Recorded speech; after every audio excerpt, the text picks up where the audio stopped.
Assalamualaikum warahmatullahi wabarakatuh. Salam sejahtera. Yang saya hormati Ibu Happy selaku dosen retorika serta kawan-kawan yang saya hargai. Pertama-tama, marilah kita bersyukur atas segala nikmat yang telah Tuhan berikan kepada kita semua, sehingga kita dapat dipertemukan walaupun secara daring atau online. Pada pagi ini, izinkan saya untuk menyampaikan sebuah pidato yang berjudul Pentingnya Membaca dan Menulis. Saya ingin membuka pidato ini dengan sebuah kutipan dari seorang tokoh besar. Otak yang cerdas dan hati yang baik merupakan kombinasi yang bagus. Kutipan tersebut berasal dari Nelson Mandela, mantan Presiden Afrika Selatan. Dari kata-kata tersebut, bisa dijelaskan bahwa kecerdasan yang baik disertai hati yang baik akan menghasilkan sosok pribadi yang baik dan sukses. Dan kecerdasan serta hati yang baik tersebut salah satunya didapat melalui kegiatan membaca. Seperti diketahui, membaca merupakan kegiatan seseorang dalam menyerap seluruh informasi yang ada di dunia ini melalui buku-buku atau tulisan-tulisan lainnya. Informasi-informasi yang bisa didapatkan melalui proses membaca bisa meliputi berbagai hal, seperti hal teknis, maksudnya adalah cara membuat atau cara menggunakan sesuatu, hal-hal inspiratif, serta hal-hal lainnya yang mampu menambah wawasan seseorang.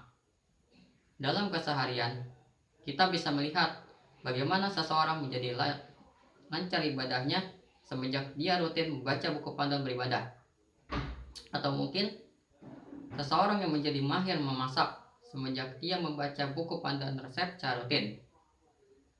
Itulah sedikit contoh atau buah hasil dari kegiatan membaca. Hadirin yang saya hormati, dengan berbagai ilmu yang didapat melalui kegiatan membaca, bukan tidak mungkin seseorang akan dapat meraih kesuksesan. Hal ini dapat terwujud apabila orang tersebut mempraktikkan ilmu-ilmu tersebut secara terus-menerus meskipun secara perlahan. Contohnya, seperti seseorang yang sukses menjadi desainer ternama berkat ketekunannya dalam mempelajari ilmu-ilmu desain dan membaca kisah-kisah motivasi di sebuah perpustakaan, yang kemudian dia praktikkan ilmu-ilmu tersebut secara terus-menerus. Tingkat pengetahuan seseorang karena kegiatan membaca juga akan mendorongnya untuk menuangkan isi pikirannya melalui tulisan. Bahan-bahan dari sebuah karya tulis tergantung pada jumlah bacaan yang telah dibaca.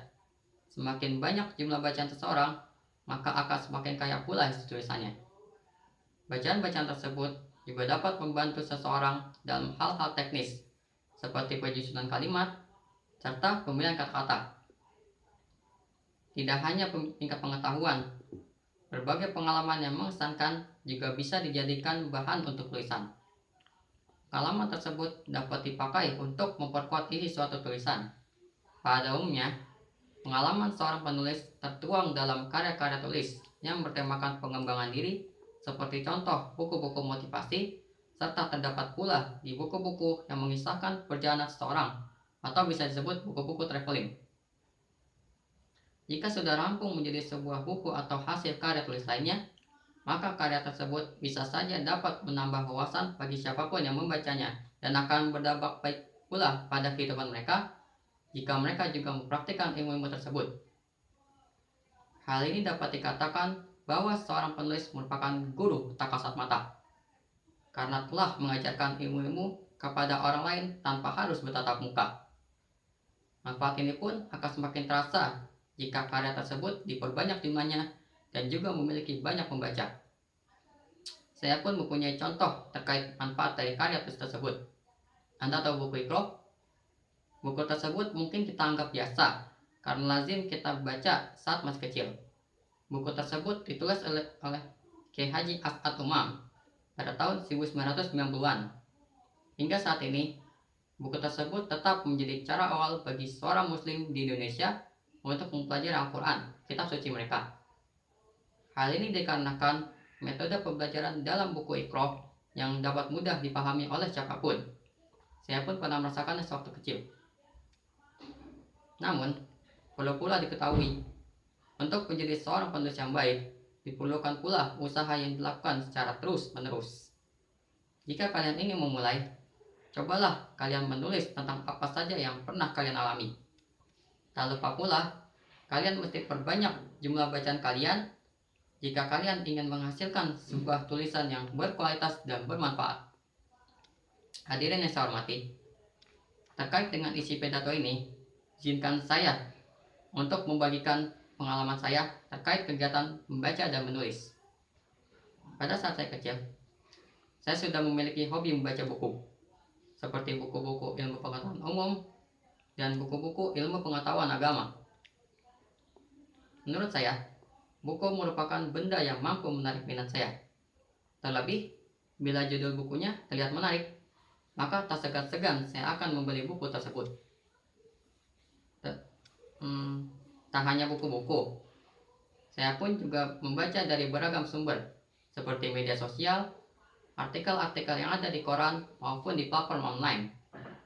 Berkat bacaan-bacaan tersebut, saya menjadi lebih memahami hal-hal baru, termasuk tentang kiat-kiat menjalani kehidupan. Perlu diketahui, saya sempat mengalami kebingungan saat menjalani kehidupan saya saat remaja. Memang, usia remaja selalu identik dengan sikap labil. Namun, setelah saya membaca tulisan-tulisan terkait kepribadian, satu persatu jalan kehidupan saya pun mulai teratur, karena saya sudah tahu ilmu-ilmunya. Tak hanya hobi membaca, saya pun juga akan menulis jika ada kesempatan. Kegiatan menulis ini saya mulai sejak SMP dengan menciptakan sebuah puisi. Pada awalnya, saya menulis dengan sumber bacaan yang tergolong sedikit.